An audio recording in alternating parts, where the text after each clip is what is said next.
क्रांतीवीर महात्मा ज्योतिराव फुले,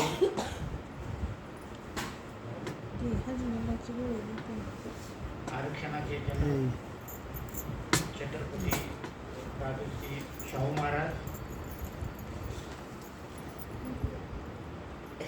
महात्मा बसवेश्वर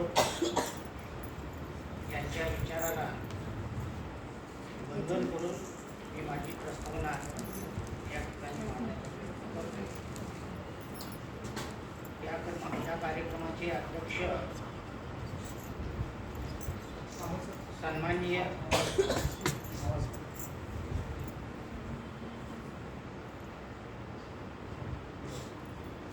सन्माननीय जय चव्हाण सर या ठिकाणी उपस्थित आहेत.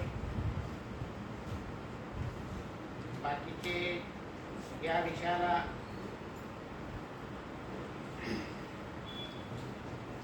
विषयावर आपले विचार मांडण्यासाठी वक्तेगण उपस्थित आहेत.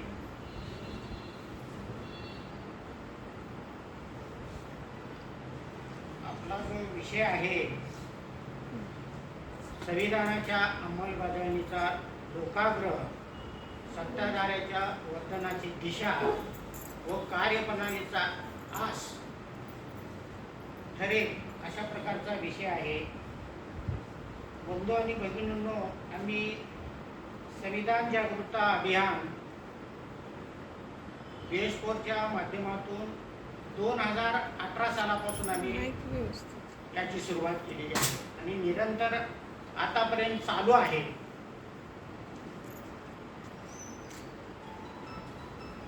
आणि या BS4 अभियानाला पूर्ण देशभरात मोठ्या प्रमाणामध्ये प्रतिसाद मिळत आहे आणि मिळालेला आहे.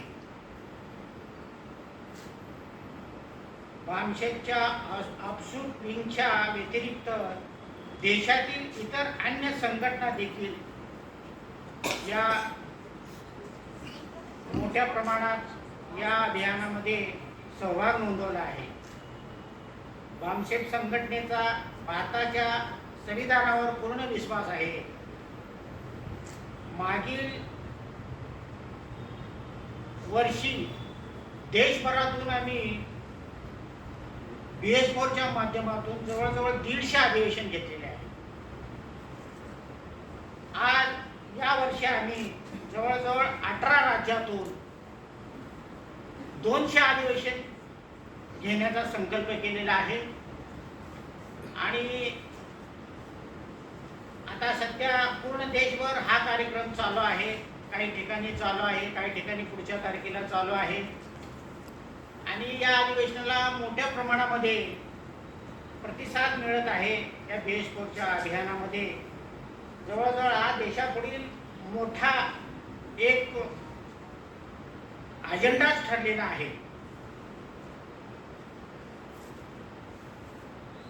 भारतीय संविधान सन्मान, सुरक्षा, संवर्धन महाजनजागरण अभियानाच्या सततच्या प्रचारामुळे आज भारतीय नागरिक संविधानाच्या समर्थनात अगदी ठामपणे उभा आहे. तसेच एवढेच नाही तर भारतीय संविधान हा देशाच्या सध्याच्या राजकारणाचा आणि सर्वात मोठा अजेंडा बनला आहे.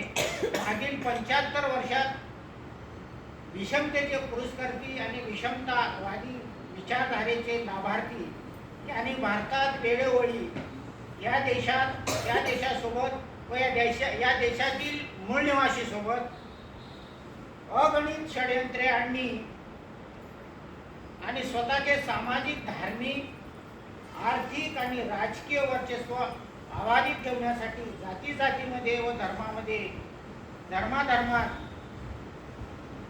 भांडणे लावण्याचा कट कारस्थान केलेले आहे आणि करीत आहे.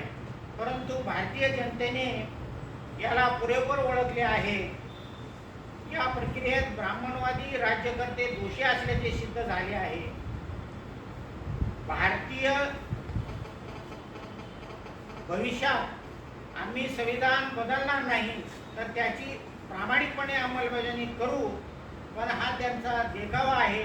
त्यांच्या धोरणात्मक आणि धूर्त स्वभावाचे द्योतक आहे.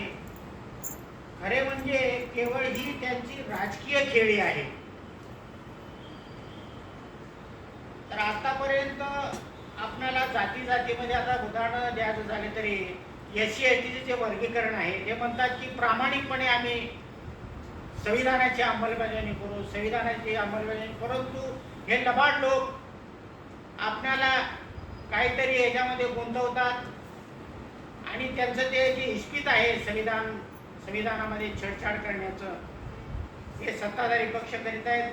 त्याचप्रमाणे आपले विरोधी पक्ष सुद्धा त्याच धर्तीवर आम्ही संविधानाची अंमलबजावणी करू, आम्ही अमुक करू, संविधान प्रामाणिक करू, आतापर्यंत जे काय आमच्याकडे जे काही चुका झालेल्या आहेत ते आम्ही सुधारून घेऊ, हे सुद्धा संविधानाचं नाव घेऊन दोन्हीचे सत्ताधारी आणि विरोधी पक्षावर जे बसलेले जे लोक आहेत हे एकाच माळेचे, हे एकाच नाण्याच्या दोन बाजू आहेत. ते करतात आणि संविधानाचा वापर करतात, परंतु या देशातील बहुजन वर्ग आणि SC ST OBC या वर्गाला ते लोक झुलवत ठेवण्याचा प्रयत्न करीत आहेत.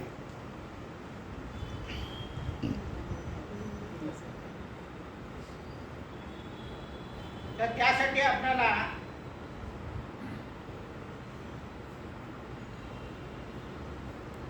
या लोकांना सरळ करण्यासाठी आपले संविधान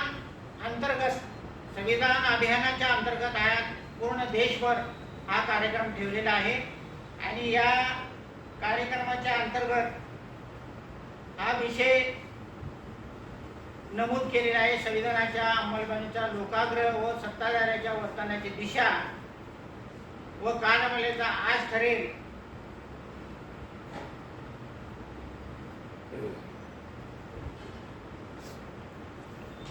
हे उद्दिष्ट साध्य करण्यासाठी या जनजागृती सत्रासाठी वरील विषय चर्चेसाठी घेण्यात आलेले आहे. या चर्चेसाठी सन्माननीय वक्ते माननीय फादर सचिन पारवे सर, माननीय डॉक्टर मीना गायकवाड मॅडम, माननीय झकीर हुसेन शेख, माननीय चंद्रवीर भद्रेश्वर मठ ज्येष्ठ पत्रकार हे या विचाराला न्याय देतील अशी मी आशा करून माझी प्रस्तावना या ठिकाणी संपवतो. जय भीम, जय मुलीवासी.